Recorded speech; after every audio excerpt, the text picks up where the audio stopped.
Hey guys, and welcome to this video where we're going to be taking a look at what's in the box. We have got today the Warhammer Horus Heresy Age of Darkness box. So a massive thank you to Games Workshop for sending us this copy. Now, myself and Michael, we're going to do a full video on the Horus Heresy Weekender, where I was invited up to take part in that weekend with many other content creators. And we're going to discuss more about our feelings towards the Horus Heresy, 30k in general, and also maybe some things for the channel in the future. So check out that, and we'll put any links to that video below. Now, let's take a look at what you get inside here. Okay, so first of all, as you can see, this box is absolutely ginormous. It really is, and it is actually quite weighty as well. So make sure you're going to the gym before you even attempt to pick up this box. But it is absolutely huge, and the amount of models you get in this box is, yeah, quite overwhelming actually. Now, obviously, the most important part. So my favourite part.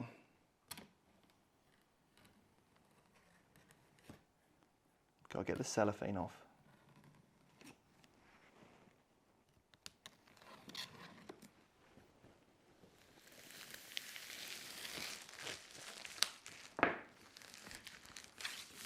So as you can see, just a huge amount of models here if we look at the back of what you actually get inside. You've got the miniatures, you've got 54 miniatures here as it states. And yeah, we've got obviously on the box here the Sons of Horus versus the Imperial Fists. So let's take a look at actually what's inside. So the box is absolutely ginormous, and yeah, let's see. Oh, pardon me. Now this is certainly a blast from the past. Yeah, no pun intended. We've got our measuring sticks, okay? So you literally just chop these off, and you've got 2 measuring sticks each. You don't need a tape measure. And then obviously you've then got all the dimensions. I don't know if you can see them, all the dimensions that run across the side here. Nice, 18-inch rulers. You've then got your classic blast templates. Yeah. You've got your small blast, your big blast, or your ordnance, I think it used to be called. And then you've also got your flamer template as well. Now this is some nostalgia going on. Okay, and then you've just got a lot of plastic, an absolute huge amount of plastic. So we'll look at these one by one each sprue. So the first sprue we come to is one of the Legion Praetors, and the model is absolutely incredible. This is probably my favorite one in the box. You get this ginormous power sword. It is absolutely huge. You've got some blowing or bellowing capes here. The detail on these models is absolutely fantastic. You've got your Volkite blaster, and these models do really make for some fantastic conversions, whether you want to run them in a, you could easily use these for 40k, and I think the whole thing goes for the entire box. Head swaps, very easy to do if you want to put your favorite chapter on. Also, you could potentially swap out one of these shoulder pads, but the shoulder pads are actually part of the cloak. So part of the shoulder pad has been worn away, so the cloak can easily fit. So I would probably do maybe a weapon or a head swap, but that's probably about it on this model. But this model is just so beautiful, you don't even need to change it too much. It's just straight out of the box, incredible. The next sprue we come to is the other Praetor. Now this one looks a little bit more chaosy, to be honest. It's got a massive, huge axe, and also some of the iconography looks a little bit more grim dark, and also the face as well. He's got the respirator, and he's also got the sort of plume coming out the top of his head here. So I'll move my finger out the way so you can see that. But yeah, absolutely fantastic. And then it does give you another variant of a head option if you wanted maybe more of a loyalist type. So it just gives that sort of vibe that you want. And again, another really good cloak. What I found when I built both of these models, I put the cloaks on at the end, so I could paint them separately and added them on, and then also the shoulder pack. So I built all the models, and then I built the cloaks, and then the shoulder pack goes on at the end. Okay, so there's a little bit of sub-assembly there, but you do want to take your time painting these models. Okay, the next sprue. This sprue actually you might be familiar with if you've picked up some of these before. This is the Cataphracti Terminator sprue. You've got your bodies here. You get the combi bolters, all your legs, and then over on this side you get your heavy flamer, lightning claws, chain fists, and I believe there's also a power sword in the box as well. Yeah, there is a power sword there. So yeah, huge amount of variety there on weapon options.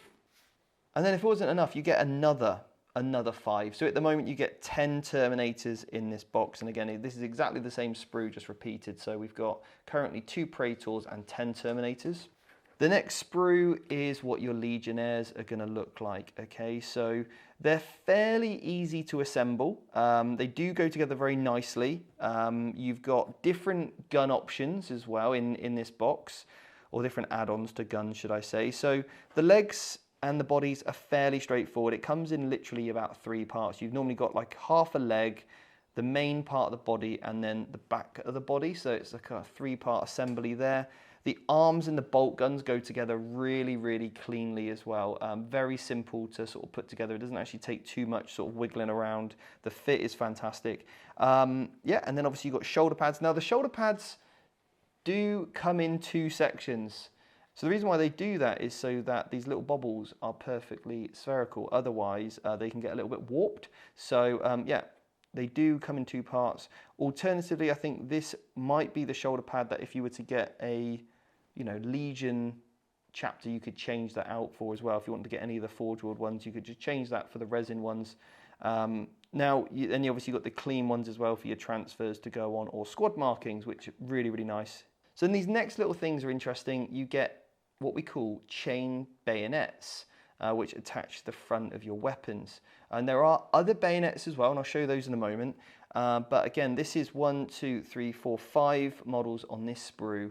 And then we get this one a lot, because there is 40, that's 10, 15, and I believe these are all the same, 20,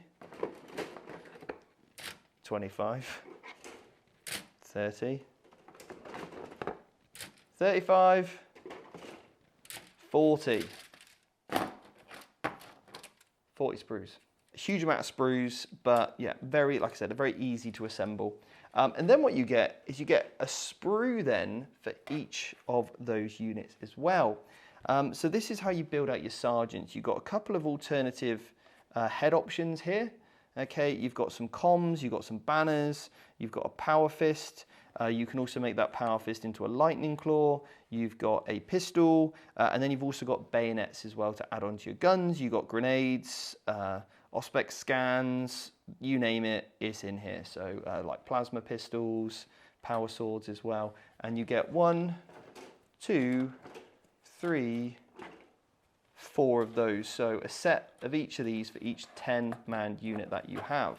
So the next part next sprue we come to is the weapons. Now this is for the new plastic dreadnought kit. This is a new plastic dreadnought kit. This is not this old one. This is a completely new plastic kit.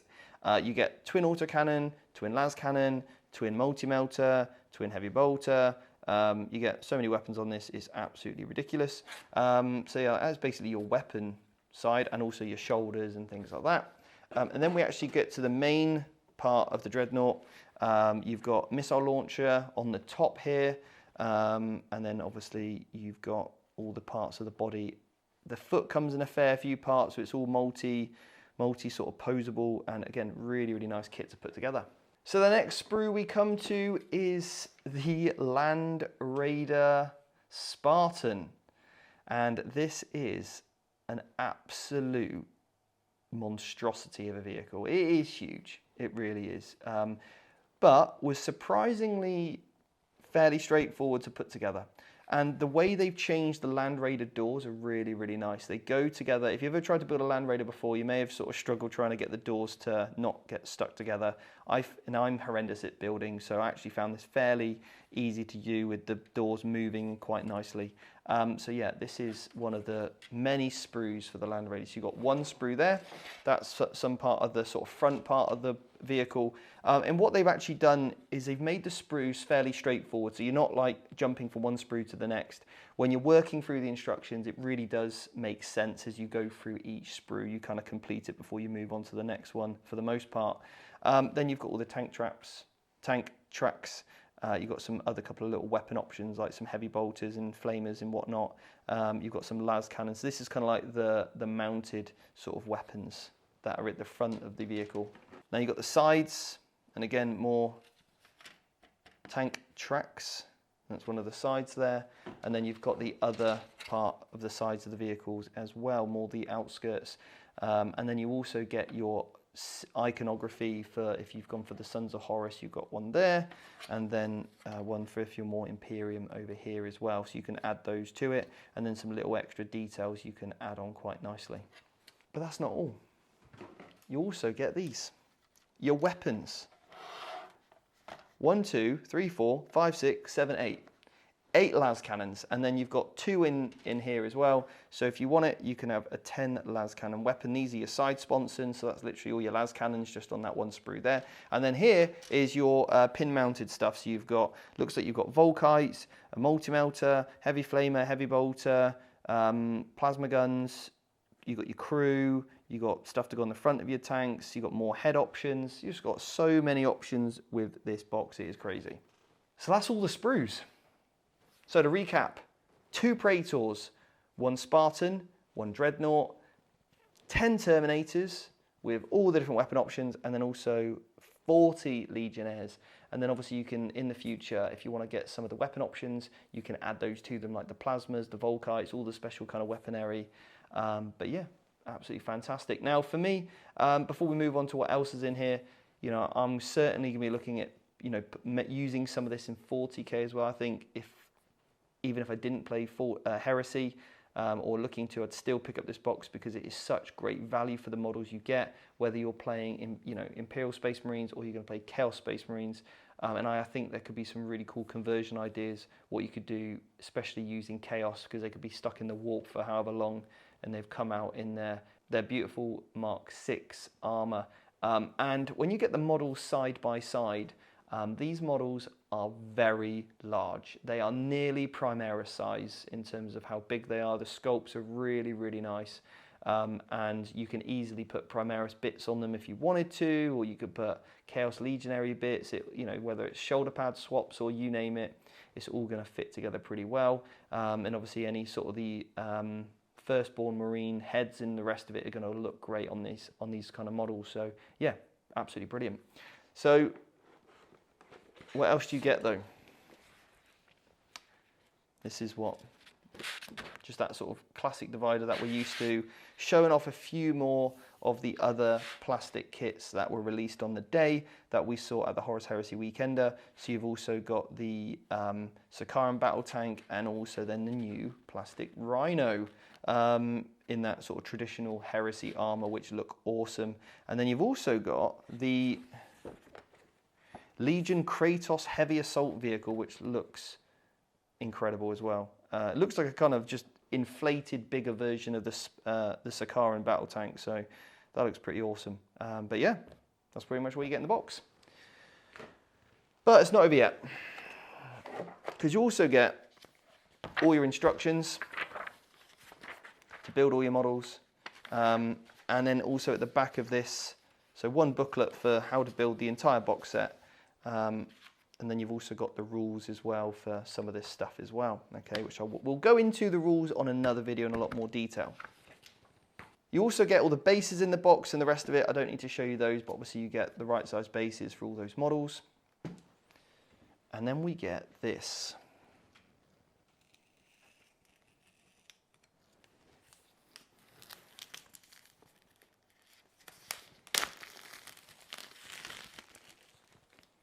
Start your Horus Heresy reading journey today. Little booklet. Now, talking of the Horus Heresy book series, I hadn't actually read any of the Horus Heresy books in full. I sort of dabbled a little bit, couldn't quite get into them to begin with.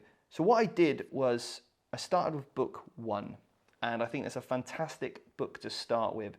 So whilst I was building and painting all these models ready for the Horus Heresy Weekender, I did listen to books 1 to 5 on Audible. I thought they were absolutely fantastic, and that really allowed me to sort of engage a lot more with, you know, the story. And there are some absolute epic characters in there, which I think if you are going to get into any Horus Heresy books at all, do start with books 1 to 5, do complete them, and then you can kind of pick and choose the ones you want to get into, whether, you know, you really like Blood Angels, or you like, or my favourite book is the World Eater's Betrayer book. But I think listening to those 1 to 5 really layer up the information that you get, and it really helps, you know, immerse you into the story, makes you become familiar with some of the names of the characters that you might not be familiar with, especially like me, if you're more of a 40k player, it helped that transition in because each character gets introduced a little bit slower. So that was really, really good. And you also get to see the change of, you know, how the Chaos Space Marines became Chaos, and where it all started. So I think definitely start with books 1 to 5. Yeah. But again, and then you've also got all the Primarch books as well you could delve into at a later date. You also get your cheat sheets in here, all right? Now, I can't show off too much of this, but you do get your reference guides for all the rules in this book. You've got something called reactions, which is really awesome, which is something that we were shown at the Horus Heresy Weekender, how that works. And then obviously you've got your 2 reference sheets for obviously both players. And then we get to this. And this book is huge. The Age of Darkness rulebook. Listen to this. That first noise when you open up a book is fantastic. In some of the artwork that's in this book is just absolutely incredible. You've got the classic scene here. I remember this one from when I was first getting into the game. The Emperor versus, obviously, Horus. And then, unfortunately, the fallen main hero, Sanguinius there. Look at him in all his glory. But shame, shame. Anyway, we'll move on apart from my sadness of Sanguinius dying. But anyway, so in here you've got everything from painting to, you know, so obviously some of the galaxy pictures in here, some of the storyline, the artwork, the orders. It tells you absolutely everything you need to really just sort of get to grips with some of these legions. The bare bones here, kind of what they're a little bit about. Each Primarch's got its own sort of section in the army, in the legion. So it's a fantastic book. Oh, this is the one that we really want to be looking at. Here we go, look. Tells you about each legion.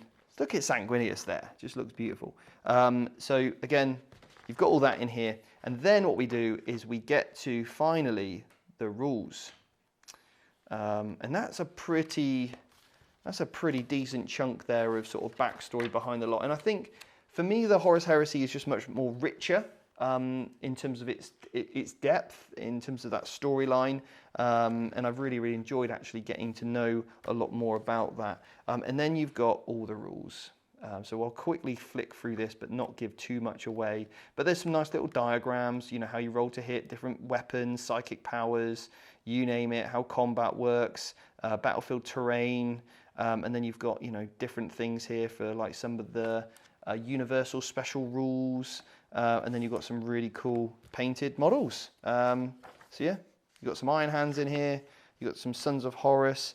Now it looks like these armies were obviously painted with the original models of Heresy before obviously this kit would have came out. But yeah, some absolutely beautiful armies in here from some of the people that obviously work for Games Workshop. Yeah, some nice little showcases. Different ways for open play, match plays, organisation. This is pretty cool. Your allies, who are allies of who doesn't. That's pretty cool. Who's friends and who's not.